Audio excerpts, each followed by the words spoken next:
Pros, welcome everyone that is on the live here. Sarah, I appreciate you joining us on your lunch. Those that are catching the replay, I appreciate you guys as well. Much love and success to you guys. I was just telling Sarah, trying to take over the world one client at a time, right? So I appreciate you guys. Matt, Drew, our family, our regular guests here on GMB Pros. So today we're covering, I want to get this right, mastering the art of defining roles for clarity, efficiency, and peak performance. Man, I love that. Good, nice mouthful.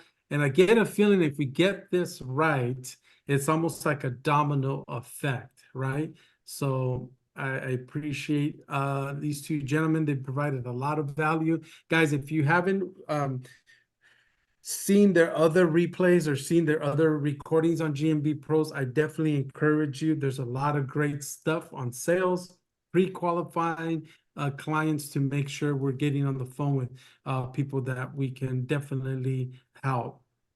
So Gabrielle or Gabriel, Sarah, welcome to everyone, and I'll hand over the floor to Drew and Matthew. Oh, I was on mute, of course. Matt, you're on mute as well. Yeah, I think we were all on mute. There we go. Awesome.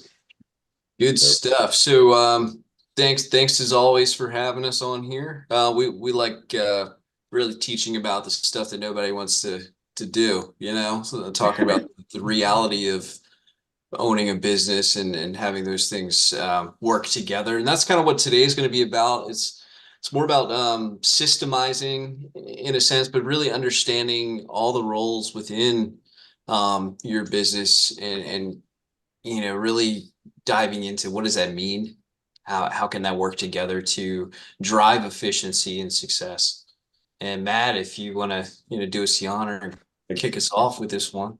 Yeah, thank you, Drew, and welcome everyone. Thanks for coming back to GMB Pros. It's always good to have you guys here. And like Drew said, we like to teach the fundamentals of business. These are parts of business that people for some reason aren't teaching, they aren't talk about, but it's the parts that we all have to deal with. Okay, the first problems in business, one, finding new customers, right? Two, once you find these customers, like what do I do with them, right? How do I organize my business? What do I do? So today we're going to talk about something that probably a lot of businesses have issues with, and they probably can't figure out what's going on. So we're going to help figure that out today, and that's defining your roles. It doesn't matter if you have one person or 100 people in your business, okay?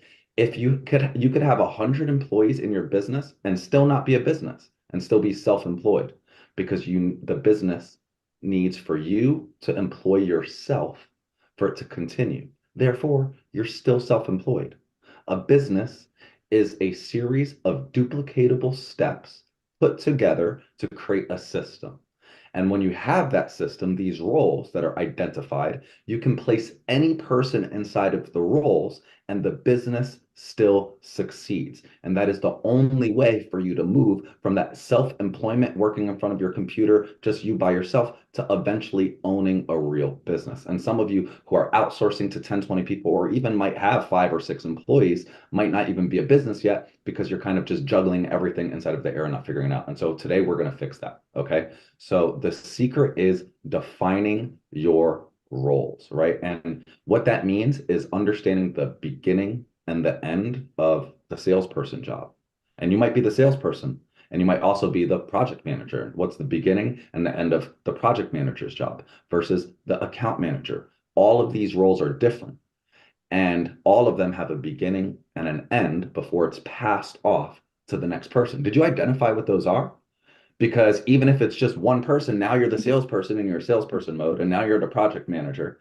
And then you end up in what's called the double helix problem, where now you're trying to make sales. So you make a whole bunch of sales, but you're by yourself. And now you have to fulfill those sales. So you stop doing sales calls and you start fulfilling. And now you're fulfilling and fulfilling and fulfilling. But as you fulfill, you're spending all of the money that it needs. And then you run out of money. And now you need to stop doing project management and you become behind on project management to sell. This is called the double helix problem. And the first thing people try to do to fix this problem is get more salesmen. But really, it's fixing fulfillment. All right. And we're telling you from experience, this is something we did. These are mistakes that we made and we learned the hard way. So let's start talking about some of those roles. Drew, let's talk about that. For example, remember that problem we had was the salesperson. We handed off to who? Is it the account manager, the project manager? That was the problem we were having, and it's different for everyone. But what was our problem? What were we dealing with? Yeah, I mean, excuse me. One of the biggest issues was trying to figure out what was that next person. Wasn't it an account manager, or was it supposed to be a project manager that kind of takes the handoff, the transition? So I sold the job. Let's say I sell a website. Now we're on the onboarding call, right? And now I'm handing that off to fulfillment to take it. But who is that intermediary? Who's going to be conversing with the client throughout the entire process, right? And I think what we ended up doing was really having the salesperson fill the shoes of the account manager for communication purposes. So they're the ones that are giving the direct feedback to the client, checking in with them, making sure the project's going smoothly, giving updates when a phase is done, communicating through email, etc., and booking the next support call if there's a support call to be had. But the project manager role was the one that's actually communicating with the fulfillment team and relaying back all of the updates to the account manager / salesperson, right? So that was the missing link. We were trying to do The project manager was trying to do the customer service. Yeah, and getting bogged down with communicating with clients, communicating with fulfillment, communicating over here. It just got messy, right? So we were like, something's wrong, and that's where really sitting back and defining each one of those positions, each one of those roles really made a difference, because now okay, my job is this to this, and then I hand it off to someone else. And right? Even if you're that someone else, now though the role of this new person, and there's like a step-by-step process. So for the salesperson, the step-by-step process was get the information, go on the call, close the call, send the invoice, hand it off to this person, right? And now this person is get the information, organize it for the project manager to understand, et cetera, et cetera, et cetera, right? So then we know now I'm doing these steps, and now it's the fulfillment. And now the fulfillment has to do phase 1, 2, 3, 4, whatever it is. But you've created some kind of system and you identified what roles it takes to do that job. And if you're doing advertising, let's say you're an ad person and it's just you by yourself, you're not just doing ads, right? If you're doing everything, you're a copywriter, right? And you're a graphic designer, okay? And you're doing a marketing specialist by doing demographic surveys. So just that right there is 3 roles, not even counting the person who had to sell it, not even counting the accounting, right? So there's multiple roles in just doing one task. So what we're saying is if you're tiny, define those roles so that when you're big enough, you can hand them off. You know what you can outsource, what you can manage, what you can put an employee on. And you're not going to be able to do that until you define this. And actually, that gets us into VAs. A lot of people struggle with VAs. We struggled with VAs so many times. And we're like, oh, this VA sucks. Oh, this VA sucks. No, we didn't have a system. We sucked, right? we were like, hey, okay, today you're going to do this. And so now he's a prospector. And then tomorrow he's answering emails. And then tomorrow he's doing this. Right? He doesn't have a defined role. But if you have a VA whose defined role is customer service and a VA whose defined role is prospecting, and they can know exactly what steps need to be done every single day, you're not going to have an issue. And it's not them that sucks, right? It's the system, and a system that's so good, anyone can do it. All right. So if a 15-year-old can do that position, then you set it up just right. Okay. So it could be dummy style. Even Drew, we did a test. I don't really do websites. I'm not the website guy. Drew did a check-by-check step list dummy style of doing a website, and I had to build a website using those steps. And by the time we were done, I was able to completely do it. And then whatever he was missing and I didn't know, we added in. Okay. So it seems a little ridiculous, but it's actually really important. And the trick for the SOPs is you don't have to write it down. You can record it. You can just video record. You can just show yourself doing it step by step on videos, and then have that web series and then just replace the video. Okay. So that they can watch these videos. All right.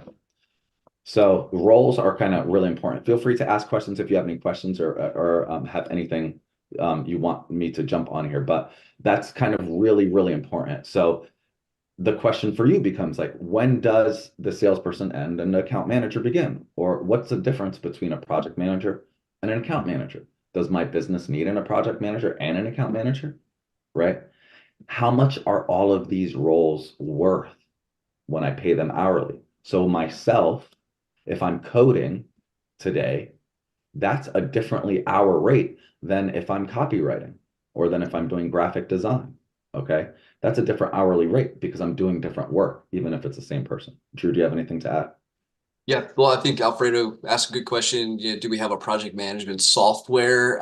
So we've bounced around a couple different ones too. I think we landed on, we're using Monday right now.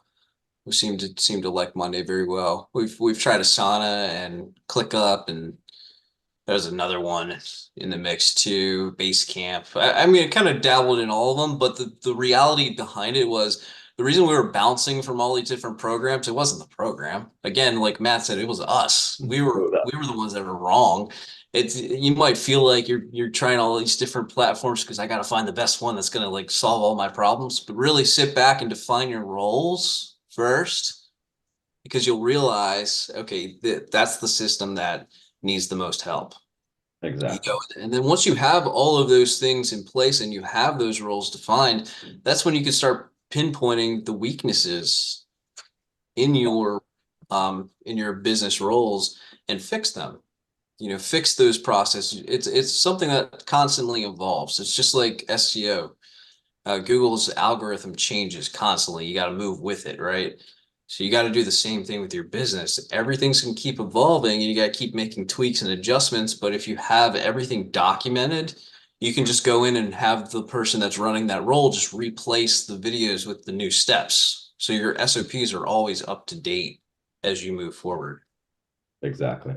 And that's the thing, right? So figuring out what those bottlenecks are and fixing them, but really focusing on which role is holding your business together.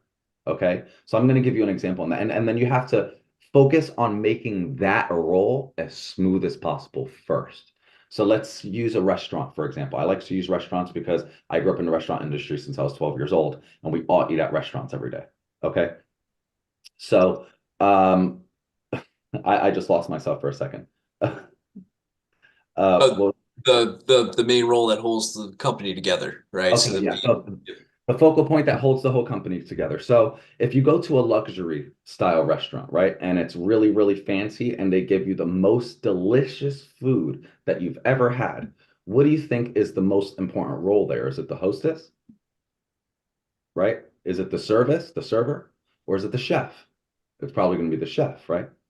Versus if you go to another restaurant and they have the most amazing service you ever had, their focus is probably the server. The service to them is the most important part of their business. And because of that's going to be their focal point. Okay. So we're all going to have a part in our business that we want to focus. Some of you want to focus on quantity. You want as many jobs as possible. That's fine. That's okay. So what you're going to do is you're going to figure out which role is the most essential role there. And you're going to make sure that role is smooth. And you're going to fix all the things around that role and make that role as simple as possible and all the roles associated to it. So for example, if for you, that's the project manager, like for us, we realized that we want really quality work that hits a deadline. Okay, so who's the most important person for that? It's actually the project manager. The project manager needs to make sure that all the work is edited properly, on time, and done the way asked. So for us, it's the project manager. That means the project manager, we need to make sure they have a great system in place.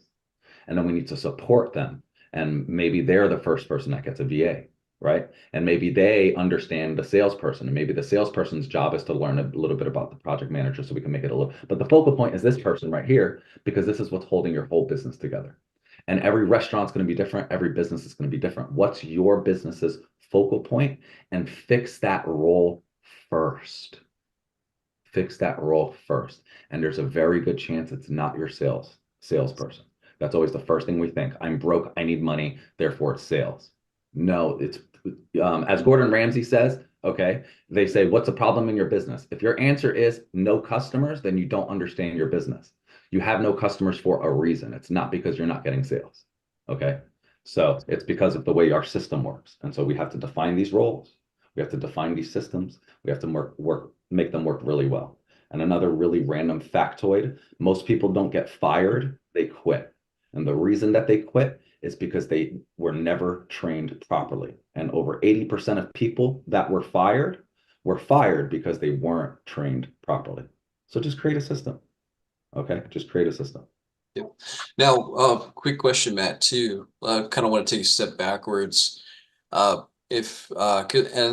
I'm sure it relates to a lot of the companies that are going to be watching this. You know, a lot of agencies or one man shows or one woman shows. How do you approach this if you're like a solo person, like because you could still be a business, right? But we need to define those roles. How do you know when to hand off to a different position, and how do you like change your mindset to switch to those other roles?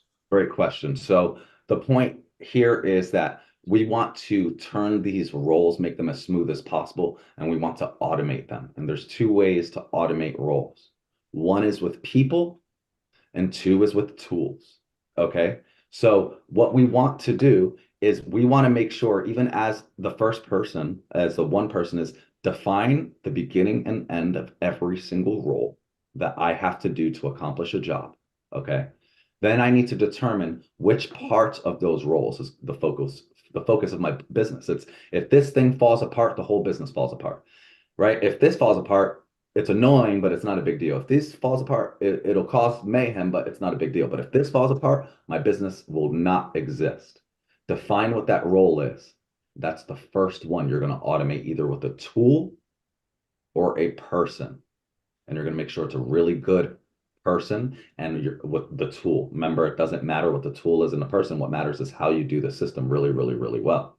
Okay, so set up a nice system for that role, define all the weaknesses, define all the strengths, and start figuring it out first. How do you look at this when you use white labeling for fulfillment? Great, and the same thing. So sometimes we're using white labeling, and that was a big problem for us too, is understanding that. So just because you white label doesn't mean you don't have a system. Okay, because if your white labeling falls through, if you can't show up, if you're not there, there needs to be a system on both sides. You need to know how to handle it internally for if they fall through, or even if they don't fall through, even if they're doing amazing work, you need to be able to handle it just because things go wrong all the time, and you need an internal communication process. So understanding their process helps. Okay, if they do site design, let's say you're using us for website design, you understand I have 4 phases. So you create your internal SOPs around understanding my 4 phases. And maybe you create some similar phases internally. That way, if for some reason I'm not around, or you decide to fulfill it yourself somehow, you still have a system internally. If we're not around, if we do a great job, but there's not a time for us to do an edit that you need real quick or any of these little things, you can still have a system internally. And so that's what needs to happen. You need to understand how it goes. So a lot of people are like, oh, I don't know anything about it, so let me sell it and outsource it. Don't just outsource things you don't understand. You need to learn to understand those things. So Well, because you still need to have a project management / account management role in your business, even if you are white labeling, or outsourcing, sending it out, right? Because let's say, for example, we sell a website and we send it out to William's team to fulfill it, right? William's team is not the point of contact to the client. We still need to have communication with the client. And a lot of times when you're white labeling, you're saying that that's still part of your team, right? Your team's fulfilling it. It's not someone else that's fulfilling it. So that's how you present it to your client when you outsource. It's still you. It's still your agency or your company that's doing the work. So you still have to have an account manager. You still have to have a project manager on your side that is directly communicating with the fulfillment team with all the updates and changes and revisions, et cetera, right? So that's that's the reality of it. It's you still have to fill those roles. You have to understand it when you hand it off, because you're not just handing it off to someone to just do the work for you, communicate for you, and that's it, right? You have to pretend that that's still an extension of your team. That's your employee. Your white label is still your employee that you hired to complete the job, right? So you have to be the middleman in between and also understand the process so that you can relay the same process to your client if there is an issue, You're right? taking credit for the work, whether good or bad, right? Think about that. If you're white labeling, you're taking credit for the work, whether good or bad. So don't you want to have a system to make sure that it always comes out good? It doesn't matter if you're white labeling. It doesn't matter how good their system is. If they have the most amazing system in the world and they do it perfect every single time, and you don't have a system and you're still not communicating with your clients and telling them that there's a phase process or whatever it is that's happening. If you're doing SEO and not talking to your client, you're only talking to them once a month, they probably feel neglected. They probably feel avoided because you don't have a system in place to help them feel nurtured and taken care of. Once again, going back to that restaurant idea, the waiter does not cook your food, but a lot of us put the weight on the server, right? And a good server still takes responsibility. I apologize for that. I'll go take care of it right now. I made a mistake. I'll go handle it, right? So same thing. The chef shouldn't be serving the food. The chef shouldn't be cooking the food and then going out serving the food. That's another problem we had. When we started this company, right? Drew was the website designer and the only website designer. I don't know anything about websites. I know marketing, right? Gabriel, actually our business partner who's in here listening, isn't a website designer. He's a graphic designer. He doesn't know this stuff. So then as we started growing and growing and growing, it got to a point where Drew is so used to making it and communicating people and doing it that we started falling apart because now we've got 40 jobs and Drew's trying to do the work and then he's trying to communicate with the person, right? And he's trying to get the thing back and then the feedback and then new jobs are coming in and then he's trying to do all this stuff, right? So think about if you were at a restaurant and the cook was leaving the kitchen every single time to serve every person. How often would you get your food? How, you know what I mean? How annoying and frustrating would that be? We need some kind of intermediary and some great system in the intermediary so that we know that everything flows beautifully. Oh, very frustrating. Just from experience. I mean, and that's the fun part about sharing this with you guys is like we went through this entire situation, and the only way to fix it is to step back and realign your roles. Even what we did was we just recently played musical chairs. We flipped our entire roles around so that we can go in and fix and document each system again. So now I was taking on a lot of fulfillment. Now Matt's taking on a lot of fulfillment, and I'm switched over more to prospecting, right? And taking on that role. And Gabe's taking on more of a role of content management and things like that. So it's a lot of different ways to do it, but it really comes down to just documenting your process so that you can stick to it and repeat it. You can plug any person into that role and it'll still be successful. Mm-hmm.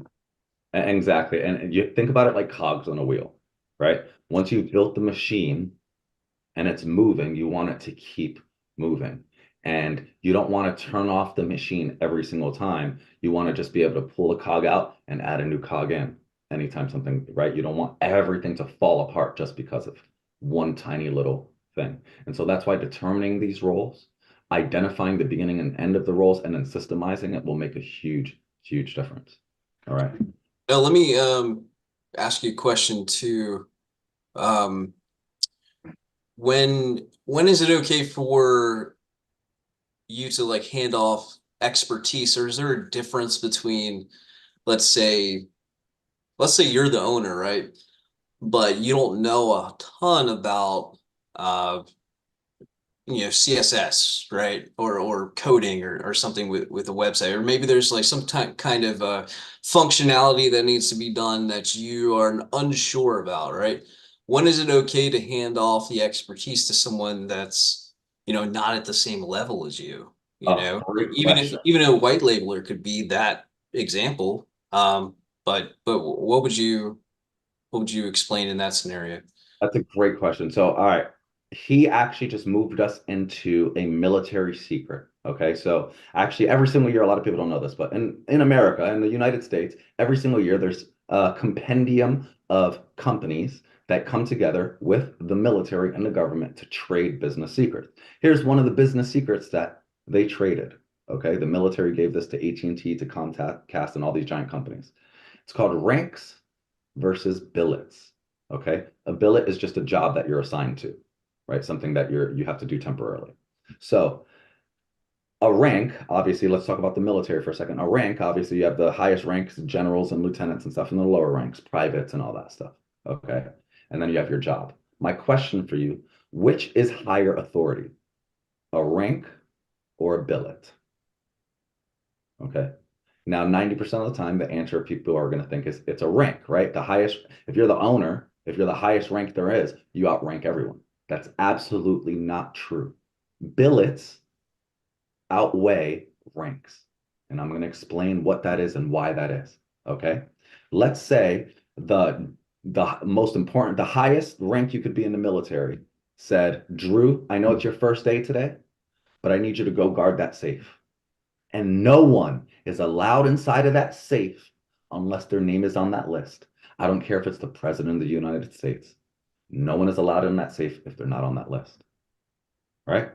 And then every other person outranks Drew. It doesn't matter. His billet outranks them. His job outranks their rank. Are you on the list? No, you can't go in. Well, I'm your boss. You're going to get fired. No, I'm not. I outranked you today.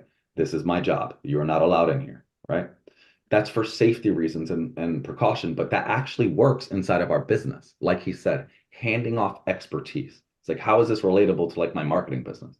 Well, we've got multiple owners in our business and we have employees. And as we said, Drew's a website person and I'm a copywriting and marketing person and Drew's a graphic designer. But every once in a while, there's times where we have to deal with each other's jobs. Okay. It doesn't matter. We are all the same rank. I need to defer to Drew's expertise. Period. It doesn't matter if we're the same rank. I need to defer to his expertise. His billet is higher than me. He knows websites. I don't. I need to defer to him. But same. So now we're talking about lower level people or even a manager. A manager, his expertise is copywriting and he only knows copywriting, right? And today and only today, he's in charge of this absolutely amazing advertiser. Okay. Well, he outranks him, but this manager should absolutely defer to this person's expertise 100%. Does that make sense? Learning when to hand over the baton is the most important thing you can do in business. Knowing when to hand over leadership is leadership. That's true leadership. And that's a secret from the Marine Corps that was handed over to all the corporations that they now follow. Okay. So understand that your billet or your job is sometimes more important than your rank.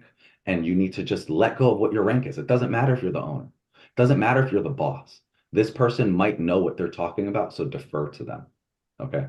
And so, great question, Drew. I'm glad you asked that. Yeah, absolutely. I think Alfredo had another question too. When should you start this process? Early on, when you have one or two clients, or wait until you have like a couple jobs coming through? When's the best time to really Just do it start? as soon as possible, really, but don't allow this to stop you from working, right? And that was another mistake we made too. Don't make this stop everything you're doing. We were like, oh my God, we haven't defined any of our roles. And then we literally just stopped everything. We stopped sales, we stopped fulfillment. We're like, we need to fix this. And we spent all of our time trying to fix this, which was great, but we could have just fixed it while we were going, right? So my point being is that action is still stronger than planning sometimes. Don't get into analysis paralysis.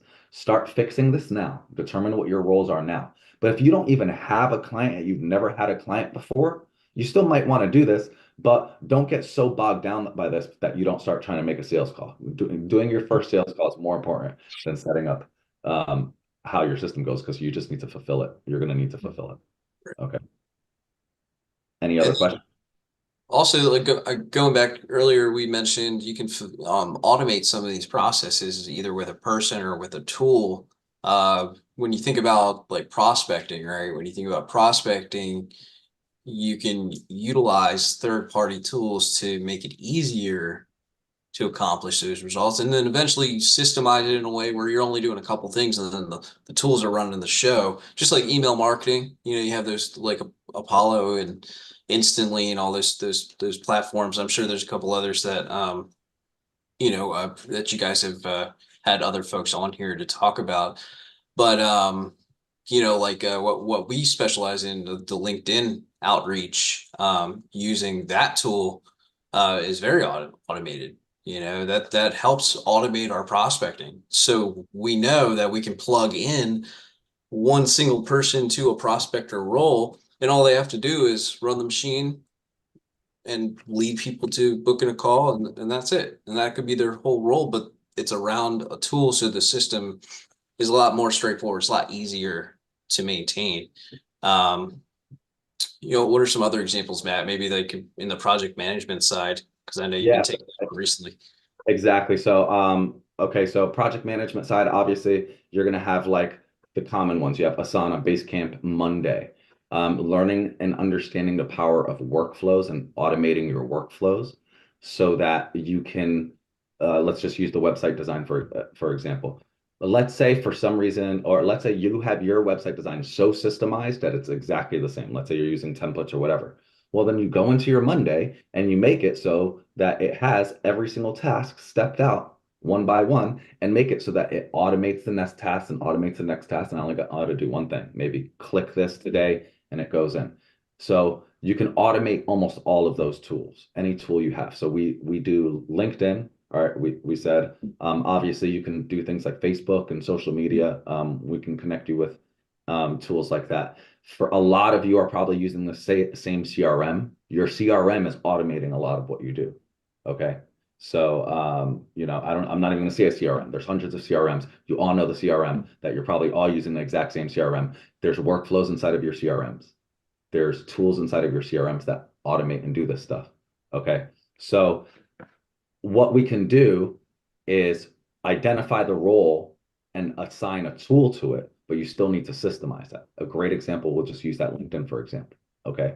When we started LinkedIn, we didn't have customers. We didn't know where to find customers. We didn't know what to do. And so, of course, we were downloading every single LinkedIn or automation tool that you could possibly find. Eventually, we settled on one. But as we were going, we were just flailing, right? We didn't know what we were doing or how to do it. But as we started getting better and figuring out results, we're like, oh, okay, I can reach out to 2,000 people. Cool. I can every single month. All right. And then we're getting 50 or 60 appointments. And then 55 out of 60 appointments sucked. And then we're like, oh, okay, we need to learn how to, qualify them better. And then we got better and automating that. Okay.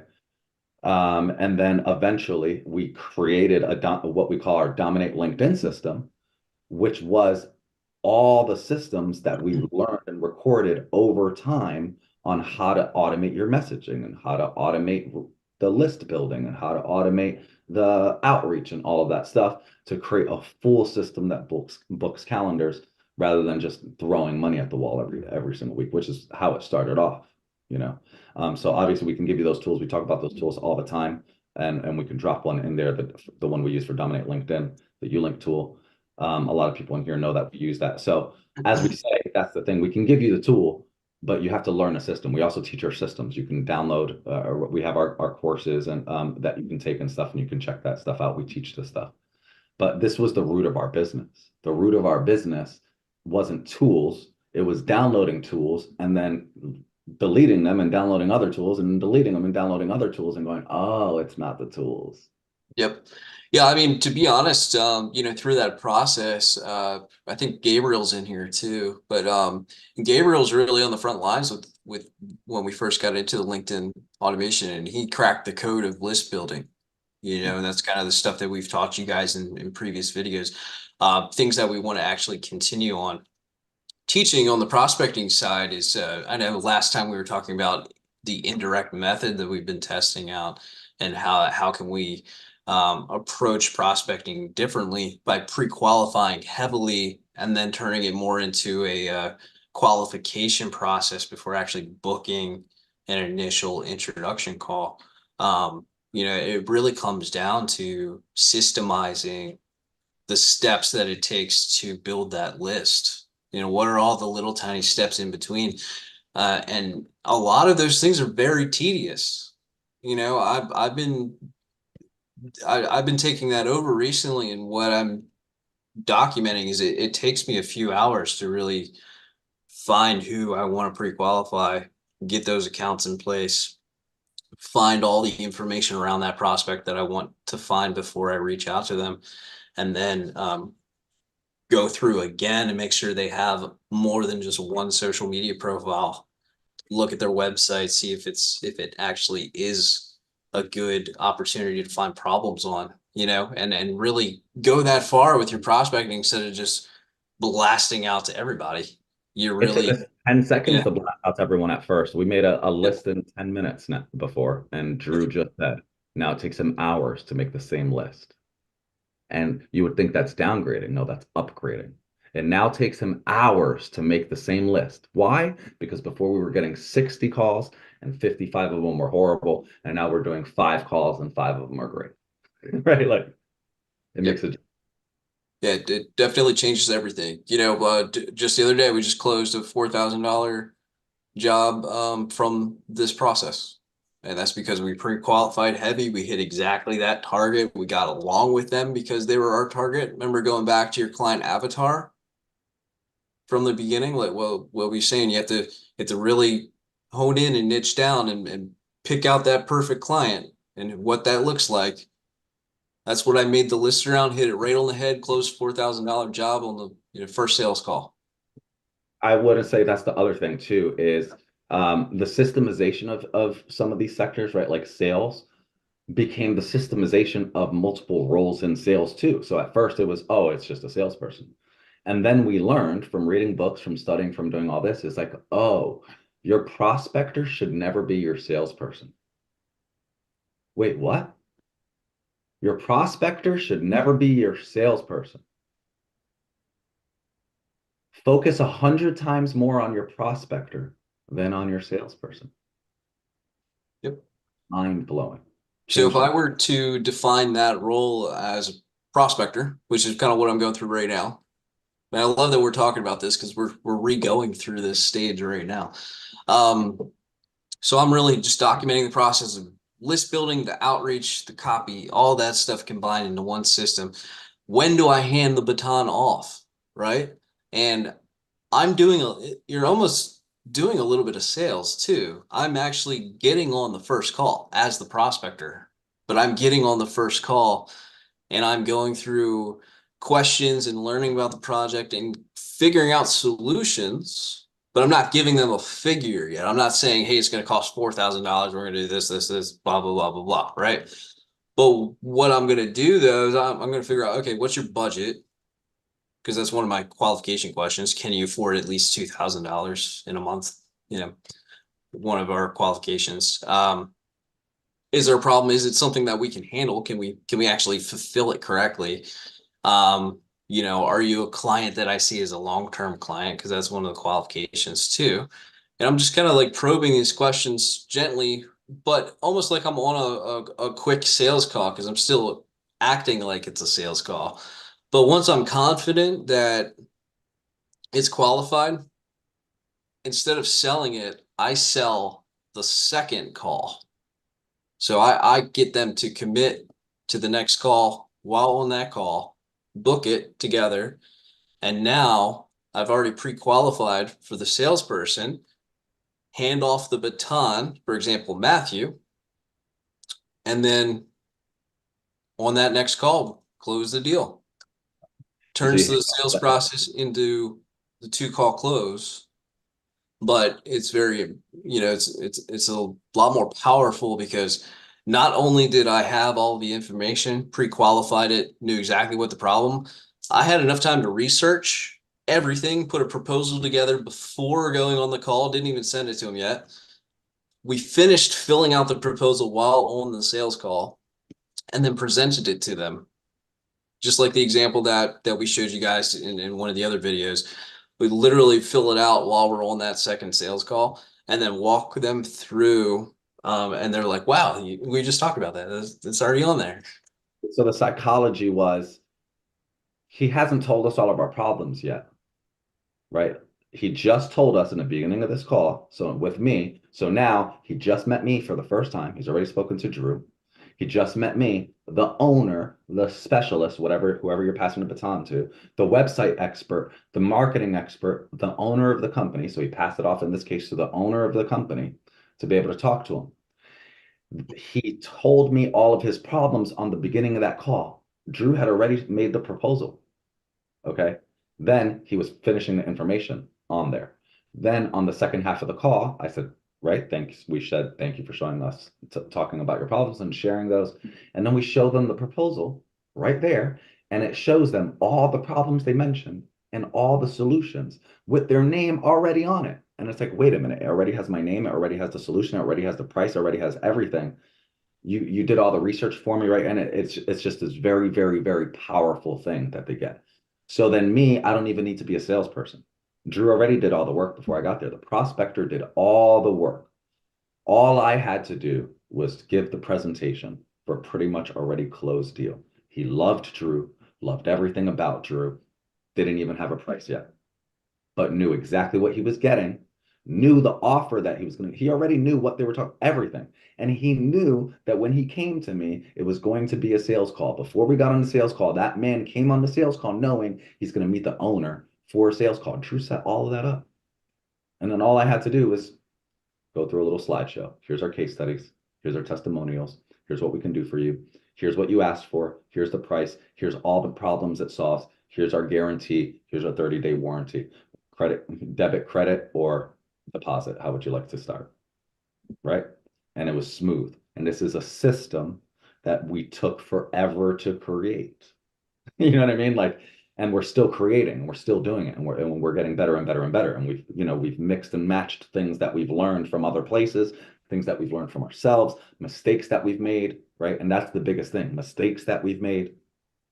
Okay. That's what's been fixing all of our problems, is being willing to look for those mistakes and figure them out, find those bottlenecks, solve them. Okay. Find the answers. And that's what it's about.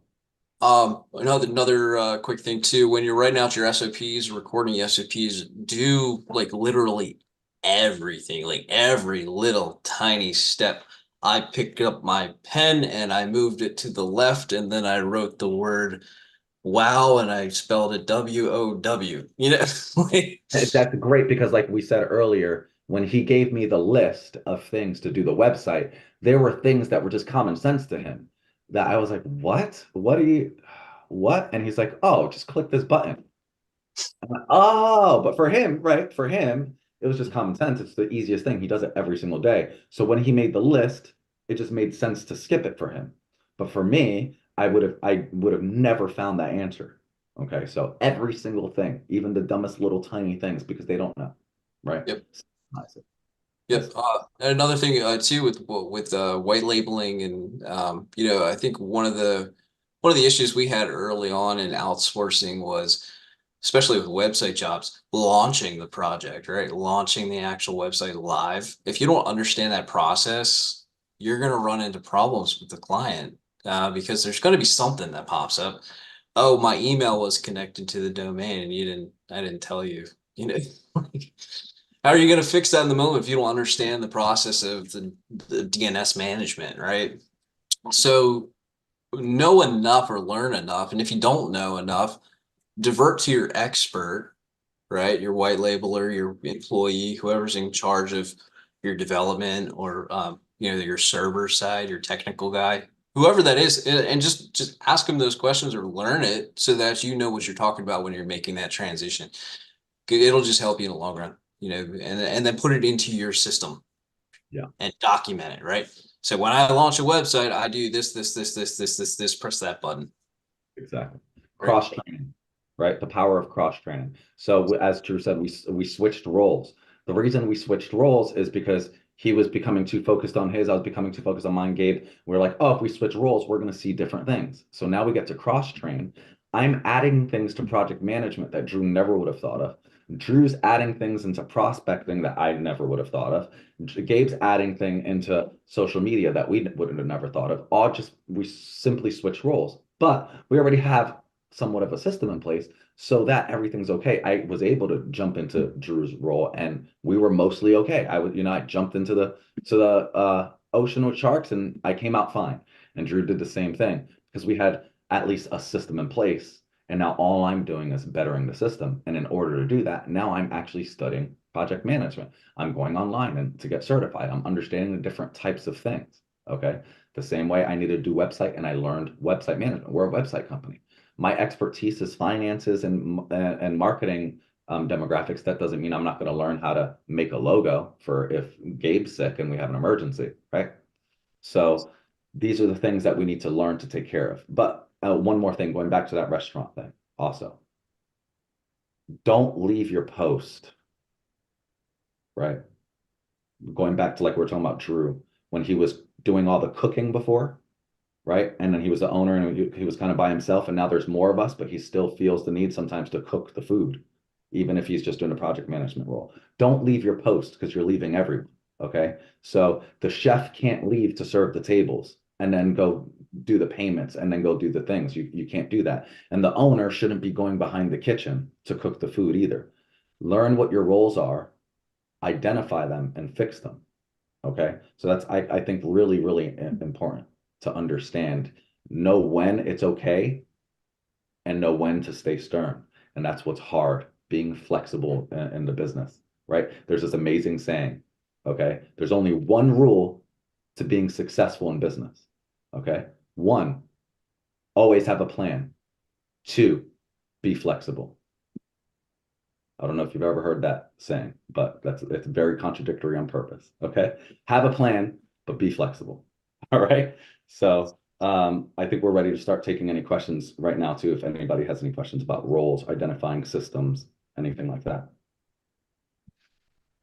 No, great info. Love it. Love the idea of moving around, right? Sometimes I don't know if you would call it like getting the people on the right seat of the bus, but definitely operating in your gift, definitely playing to your strengths. I think it's a good session or a good kind of frame to put it into play as far as how to improve, especially when you have a little bit of, clients you're helping, as far as your budget. If you have that, I think it'll, Matt and Drew and Gabe kind of experience it, right? They switched the pawn pieces on the board and they were able to execute very quickly and polish their process, right? They didn't get here yesterday, right? It's just a lot of falling and scraping your knees and like, I won't do that again. Or there's a lot of tools like, this is the one, and then how to polish that one tool up from, messaging, list building, right? So love that theory. That's one thing. In fact, I had a little bit about that even in my agency. I brought Nick, my project manager, into a call with the CTR kind of developer on that, so he can understand what goes into it, what's important and what's not. Like, oh, that's why you want me to do that, or oh, that's why that's important. Just like Matt said, like, man, I don't understand this one section, Drew. Oh yeah, you got to hit this button. Like, it's kind of like putting the puzzles together, right? Putting your process together so people understand how their decision affects it down the road. So I love, now it makes more sense, even like the title, guys, when we kind of think out loud and putting and polishing this process, how defining your roles being, could be very proficient and profitable, and everybody's heading in the right direction. I think Exactly. more than anything, right? So love it. So I was going to say that just reminded me one more thing too, and just that's the scalability problem, right? So for anyone who doesn't know, the scalability problem is we're always going to have points in our business where the things we were doing before needs to be adjusted to get to the next level. For example, the same recipe it took you to make a cupcake, right? If you try to make a wedding cake, it'll fall apart unless you add support to the bottom and a base. The only way you can make a wedding cake with the same recipe as a cupcake is to add a base and a system and a structure. And so that's what you're doing. That's called the scalability problem. It takes a different recipe to serve 1,000 people than it does to serve 10 people. And so that's why having these systems makes a difference, and always adjusting these systems too. Absolutely. Absolutely, guys. And even like Sarah said, like, man, I want to take this presentation and take it to some business owners, right? That way their business can grow and see their bottleneck.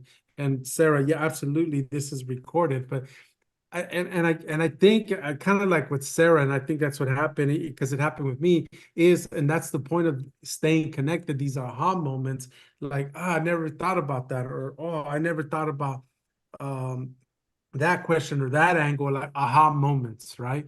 Definitely, like aha moments can really be the difference of a breakthrough, right? Or get some ideas. So definitely love that. Yep. And I, well, as a like a sales oriented person too, the angle that I see with that as well is it gives you an opportunity to be the expert on a sales call. So if you see that you have a client or a business that's struggling with this specifically or anything in general, going back to how we like to sell the marketing funnel, right? We're selling expertise and education as well. We're not just selling a service, right? It's not just coming in, just doing SEO. I like to let our clients know that we're here to help you in every aspect of your business. If we see something, we'll say something. We'll give you advice, so you do that as well because we're here to help these companies grow. And one of the biggest pet peeves of mine is having a company come in, so like a company come in before us, and they just did a cookie cutter job and missed all these points, and it just left a mess behind. So if you go into it to actually help people, you're going to get rewarded naturally, so just keep that in mind too. Yeah, I think that's a very important thing in here is a lot of people are doing business with the perspective of I need sales, I need money, and if we instead switch to how can I help, that's where it starts to come in. So money is a symptom of how many people you help. Money is a symptom of how many people you help. Help more people, make more money. So focus on helping them drive value and give education. Like Drew said, we teach them on the call. We teach them exactly what it is we're doing, and we give them the why. That in itself sells it because they see, oh, we're not just trying to keep secrets to ourselves and trying to do this thing we consider magic or special. You can do it too. You hired us because we're experts. That's all. Absolutely. Yeah, 100%. And then take a note, guys. I know Patrick and the ClickUp, if you guys are in that kind of group, they teach the same thing as Matt and Drew are talking about, is dating the prospect, dating your client, right? Do multiple closed sales, right? You have the solution. Your stuff takes 5 minutes. Get to know your client more, their need, what's going on, their pain, and then how you can really help them. So I love that part. Guys, we're coming up to the 60-minute mark here. Wanted to make sure I point out, Drew and Matt have a group Facebook, a new one. So, please don't hesitate to show them some support. Follow them on there. If you want to talk to these guys about your marketing, LinkedIn outreach, sales, are, I'm sure they're pretty open guys and they're willing to help. They put their booking intro call on there as well. I'm gonna do a shameless awesome. Yeah, I'm gonna do a shameless plug too, guys. If you guys can follow me on YouTube, I'm building that out. I got a lot of these calls on there, so would love your support on there, your watch times, all that YouTube-y stuff, like I heard somebody say. So would love to see your guys' support on there. Now, Drew, Matthew, what to do a teaser for the next couple of weeks, what is the next subject we're covering? Yeah, so I kind of want to go back to the indirect approach on the prospecting side, kind of like a follow-up to that, because I know it was a lot to fit into one session. There's a lot of unanswered questions of what do we do next? How can we use what we're doing on LinkedIn to really fill the gaps of an entire system? So I can give you guys more of an insight into that system as a whole. What are the other parts that make up this strategy? How did we land that $4,000 deal this past week? What was the process that we did to achieve that? Exactly. And another course I would like to do sometime soon after that as well. We've done it one time. I think it was maybe a year or two ago, and I think it would be a great thing to bring up again, is managing your finances in business, how to become profitable today, immediately, right now, from day one. So I think that would be a good one. I actually just got off of one, how to sell your packages at profits, right? What's the magic numbers to look at, what you should consider. So especially, we're beginning this new year, ending January, I think that would be a great one as well.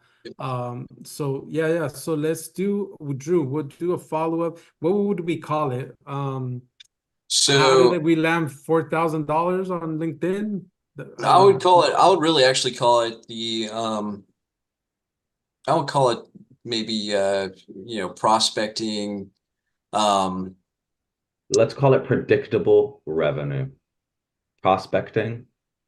All right, let's call it sales to make predictable revenue, because that's the point of this. Before, we were selling everything and the numbers were different. This method, the point of this method is I know for a fact now I'm going to make $50,000 next month because I messaged this many people and I have a percentage of this many. And because of that, I close this many. And I know for a fact I'm going to make this amount of money every single time.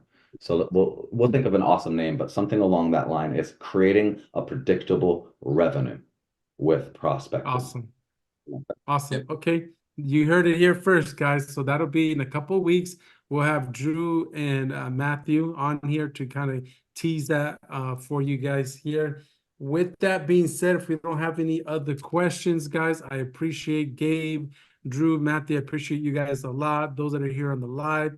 Our fan favorites, Carlos, Frederick, Sarah, and those that are catching the replay. It was a very good eye-opener. I mentioned it yesterday on one of the lives with Riz. I offered, hey, book a call with me so I can show you some examples. And the response were very good. I didn't realize how many people watched the replay. William takes care of that kind of stuff and the numbers, but I appreciate everyone. I appreciate everyone that and support and the value that I got, the feedback I got, and the value. Like, Alfred, keep doing what you're doing. I know it's tough, but we love it and we appreciate it. So, with that said, guys, much love, much success, and I'll catch you on the next one.